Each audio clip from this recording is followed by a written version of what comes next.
जय श्री राम प्रिय भक्तों। पौराणिक काल में ऐसी कई महिलाएं हुई हैं जिन्हें हम आदर्श और उत्तम चरित्र की महिलाएं मानते हैं, लेकिन उनमें से सर्वोत्तम है माता सीता। जैसे श्री राम को पुरुषों में उत्तम पुरुष पुरुषोत्तम कहा गया है, इस तरह सीता माता भी महिलाओं में सबसे उत्तम है। इसके कई कारण हैं। आइए जानते हैं सीता माता के बारे में 10 रहस्य। धर्मशास्त्रों में ऐसी ही अनेक गृहस्थ और पतिव्रता स्त्रियों के बारे में लिखा गया है, जो आज भी हर नारी के लिए आदर्श और प्रेरणा है। अनेक लोग सीता माता के जीवन को संघर्ष से भरा भी मानते हैं, लेकिन असल में उनके ऐसे ही जीवन में हर कामकाजी या गृहस्थ स्त्री के लिए बेहतर और संतुलित जीवन के अनमोल सूत्र छुपे हैं। कौन है सीता के माता पिता? देवी सीता मिथिला के राजा जनक की ज्येष्ठ पुत्री थी, इसीलिए उन्हें जानकी भी कहा जाता है। वाल्मीकि रामायण के अनुसार एक बार मिथिला में पड़े भयंकर सूखे से राजा जनक बेहद परेशान हो गए थे। तभी समस्या से छुटकारा पाने के लिए उन्हें एक ऋषि ने यज्ञ करने और धरती पर हल चलाने का सुझाव दिया।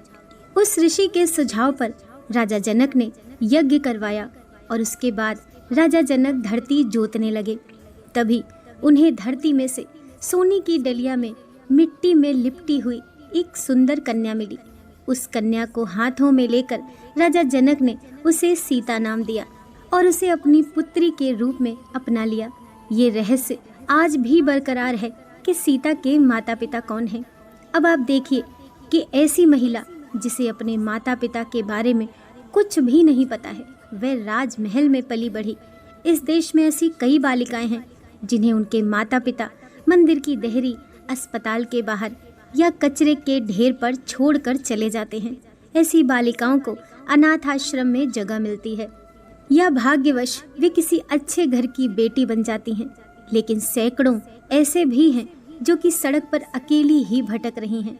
उन सभी महिलाओं को माता सीता की ओर देखना चाहिए और हौसला रखना चाहिए। राम सीता का विवाह, यदि मन में श्रेष्ठ के चयन की दृढ़ इच्छा है तो निश्चित ही ऐसा होगा। सीता स्वयंवर तो एक नाटक था। असल में सीता ने राम और राम ने सीता को पहले ही चुन लिया था। मार्गशीर्ष अगहन मास की शुक्ल पक्ष की पंचमी को भगवान श्री राम तथा जनक पुत्री जानकी सीता का विवाह हुआ था। तभी से इस पंचमी को विवाह पंचमी पर्व के रूप में मनाया जाता है। निश्चित ही आज के दौर में किसी पुरुष में राम ढूंढना मुश्किल है, लेकिन इतना भी मुश्किल नहीं। एक पत्नी व्रत धर्म का जो पालन करे और 7 वचनों को जो गंभीरता से ले, उसी से विवाह करना चाहिए। महिलाओं को विवाह तो ऐसे ही व्यक्ति से करना चाहिए जो कि थोड़े बहुत संस्कारों का पालन करता हो और निर्वयसनी हो। यदि महिला आदर्श पुरुष की बजाय मॉडर्न पुरुष का चयन कर रही है तो ये रिस्क तो है ही, साथ ही वह समाज में नए प्रचलन को जन्म दे देगी। हो सकता है कि तब जिंदगी एक समझौता बन जाए। असाधारण पतिव्रता, ये बहुत ही आश्चर्य है कि वनवास श्री राम को मिला, लेकिन माता सीता भी उनके साथ महलों के सारे सुख, धन और वैभव को छोड़कर चल दी, सिर्फ इसलिए कि उन्हें अपने पतिव्रत धर्म को निभाना था। इसीलिए भी कि उन्होंने 7 वचन साथ में पढ़े थे।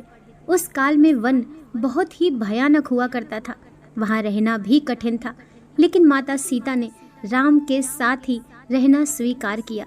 निश्चित ही पति को अपनी पत्नी के हर कदम पर साथ देना जरूरी है। इस तरह पत्नी का भी उसके पति के हर सुख और दुख में साथ देना जरूरी है। कोई महिला यदि अपने पति के दुख में दुखी और सुख में सुखी नहीं होती है तो उसे सोचना चाहिए कि ये क्या है। आदर्श और उत्तम दाम्पत्य जीवन शिव पार्वती और राम सीता की तरह ही हो सकता है। सिर्फ गृहिणी नहीं, कामकाजी भी। माता सीता सिर्फ गृहिणी ही नहीं थी, अर्थात घर में रहकर रोटी बनाना या घर के ही कामकाज देखना। वे प्रभु श्री राम के हर कार्य में हाथ बटाती थीं। इस तरह वे एक कामकाजी महिला भी थी। श्री राम जहाँ रुकते थे वहाँ वे 3 लोगों के रहने के लिए एक कुटिया बनाते, खुद के कपड़े बनाते, जलाने के लिए लकड़ियाँ इकट्ठी करते और खाने के लिए कंदमूल तोड़ते थे। उक्त सभी कार्यों में लक्ष्मण सहित माता सीता उनका साथ देती थीं। सीता का साहस। माता सीता का जब रावण ने अपहरण कर लिया और उन्हें अशोक वाटिका में रखा, तब इस कठिन परिस्थिति में उन्होंने शील, सहनशीलता, साहस और धर्म का पालन किया। इस दौरान रावण ने उन्हें साम, दाम, दंड और भेद की तरह की नीति से अपनी ओर झुकाने का प्रयास किया, लेकिन माता सीता नहीं झुकी, क्योंकि उनको रावण की ताकत और वैभव के आगे अपने पति श्री राम और उनकी शक्ति के प्रति पूरा विश्वास था। लंकाधिपति रावण ने अपहरण करके 2 वर्ष तक माता सीता को अपनी कैद में रखा था। इस कैद में माता सीता एक वाटिका की गुफा में राक्षसनियों के पहरे में रहती थीं। सीता का विश्वास। हनुमान जब लंका में अशोक वाटिका पहुंचे तो वे भगवान श्री राम की जो अंगूठी लाए थे वह सीता को दी। सीता माता बहुत खुश हुईं। उन्होंने अपने कष्ट को व्यक्त किया और आशंका और निराशा भी जताई कि इतना विलंब कैसे हो गया राम को आने में। नाथ, कहीं भूल तो नहीं गए मुझे। सीता के मन की ऐसी स्थिति जानकर हनुमान ने कहा कि राम को आने में थोड़ा विलंब हो रहा है माता। यदि आपको लग रहा है कि वे समुद्र पार कर पाएंगे या नहीं, तो मैं आज ही आपको लेकर राम जी के पास चलता हूँ। हनुमान जी ने उन्हें अपनी शक्ति का भरोसा और परिचय दिया। सीता हनुमान जी की शक्ति को देखकर आश्वस्त हो गईं और समझ गईं कि ये वानर तत्क्षण ही मुझे राम के पास ले जा सकता है। इसके बाद भी सीता जी ने कहा कि राम के प्रति मेरा जो समर्पण है, जो संपूर्ण त्याग है, मेरा पतिव्रता का धर्म है, उसको ध्यान में रखकर मैं राम के अतिरिक्त किसी अन्य का स्पर्श नहीं कर सकती। अब राम यहाँ आए, रावण का वध करें, जो उसके लोग हैं उनको मारें और हमें लेकर जाएं। राम ही मुझे मान मर्यादा के साथ लेकर जाएं, यही उचित होगा। मायावी सीता। माना जाता है रण क्षेत्र में वानर सेना तथा राम लक्ष्मण में भय और निराशा फैलाने के लिए रावण के पुत्र मेघनाद ने अपनी शक्ति से एक मायावी सीता की रचना की, जो सीता की भांति ही नजर आ रही थी। मेघनाद ने उस मायावी सीता को अपने रथ के सामने बैठाकर रण क्षेत्र में घुमाना प्रारंभ किया। वानरों ने उसे सीता समझकर प्रहार नहीं किया। बाद में मेघनाद ने मायावी सीता के बालों को पकड़कर खींचा तथा सभी के सामने उसने उसके 2 टुकड़े कर दिए। यह दृश्य देखकर वानर सेना में निराशा फैल गई। सभी सोचने लगे कि जिस सीता के लिए युद्ध कर रहे हैं वे तो मारी गई हैं, अब युद्ध करने का क्या फायदा। राम ने सीता की मृत्यु का समाचार सुना तो वे भी अचेत हो गए। चारों ओर फैला खून देखकर सब लोग शोकाकुल हो उठे। यह देखकर मेघनाद निकुंभिला देवी के स्थान पर जाकर हवन करने लगा। जब राम की चेतना लौटी तो लक्ष्मण और हनुमान ने उन्हें अनेक प्रकार से समझाया तथा विभीषण ने कहा कि रावण कभी भी सीता को मारने की आज्ञा नहीं दे सकता, अतः यह निश्चित ही मेघनाद की माया का प्रदर्शन है। आप निश्चिंत रहिए। बाद में कुछ दिन युद्ध और चला और अंततः रावण मारा गया। सीता की अग्नि परीक्षा। सीता ने अग्नि परीक्षा दी थी या नहीं दी थी, ये सवाल अब भी बना हुआ है। ये भी कहा जाता है कि उन्होंने अग्नि परीक्षा दी थी, लेकिन राम ने सीता का त्याग नहीं किया था। जिस सीता के बिना राम एक पल भी रह नहीं सकते और इसके लिए उन्होंने सबसे बड़ा युद्ध लड़ा, उसे वे किसी व्यक्ति और समाज के कहने पर कैसे छोड़ सकते हैं। राम जब सीता को रावण के पास से छुड़वाकर अयोध्या ले आए तो उनके राज्याभिषेक के कुछ समय बाद मंत्रियों और दुर्मुख नामक एक गुप्तचर के मुंह से राम ने जाना कि प्रजानन सीता की पतिव्रता के विषय में संदिग्ध है, अतः सीता और राम को लेकर अनेक मनमानी बातें बनाई जा रही हैं। उस वक्त सीता गर्भवती थी। राम और अन्य से सीता से कहा कि समाज में बातें बनाई जा रही हैं। सभी कहते हैं कि अग्नि परीक्षा देनी पड़ेगी। माना जाता है कि राम और समाज द्वारा संदेह किए जाने के कारण सीता ने ग्लानि, अपमान और दुख से विचलित होकर चिता तैयार करने की आज्ञा दी। सीता ने कहा, यद्यपि मन, वचन और कर्म से मैंने सदैव राम को ही स्मरण किया है, तथा रावण जो शरीर को उठाकर ले गया था वह अवश्य था। तब अग्निदेव मेरी रक्षा करें। और फिर सीता माता ने जलती हुई चिता में प्रवेश किया। अग्निदेव ने प्रत्यक्ष रूप धारण करके सीता को गोद में उठाकर राम के सम्मुख प्रस्तुत करते हुए कहा कि वह हर प्रकार से पवित्र है। इस अग्नि परीक्षा के बाद भी जन समुदाय में तरह तरह की बातें बनाई जाने लगी। तब राम के समक्ष फिर से धर्म संकट उत्पन्न हो गया।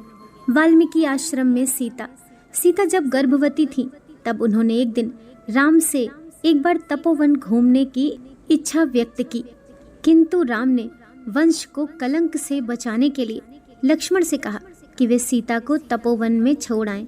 हालांकि कुछ जगह उल्लेख है कि श्री राम का सम्मान उनकी प्रजा के बीच बना रहे, इसके लिए उन्होंने अयोध्या का महल छोड़ दिया और वन में जाकर वे वाल्मीकि आश्रम में रहने लगी। वे गर्भवती थीं और इसी अवस्था में उन्होंने अपना घर छोड़ा था। वाल्मीकि आश्रम में सीता ने लव और कुश नामक 2 जुड़वा बच्चों को जन्म दिया। सीता की मृत्यु। माता सीता अपने पुत्रों के साथ वाल्मीकि आश्रम में ही रहती थी। एक बार की बात है कि भगवान श्री राम ने अश्वमेघ यज्ञ का आयोजन किया। उस यज्ञ में वाल्मीकि जी ने लव और कुश को रामायण सुनाने के लिए भेजा। राम ने दोनों कुमारों से यह चरित्र सुना। कहते हैं कि प्रतिदिन वे दोनों 20 सर्ग सुनाते थे। उत्तरकांड तक पहुंचने पर राम ने जाना कि वे दोनों राम के ही बालक हैं। तब राम ने सीता को कहलाया कि यदि वे निष्पाप हैं तो यहाँ सभा में आकर अपनी पवित्रता प्रकट करें। वाल्मीकि सीता को लेकर सभा में गए। वहाँ सभा में वशिष्ठ ऋषि भी थे। वशिष्ठ जी ने कहा, हे राम, मैं वरुण का 10वां पुत्र हूँ। जीवन में मैंने कभी झूठ नहीं बोला। ये दोनों तुम्हारे पुत्र हैं। यदि मैंने झूठ बोला हो तो मेरी तपस्या का फल मुझे न मिले।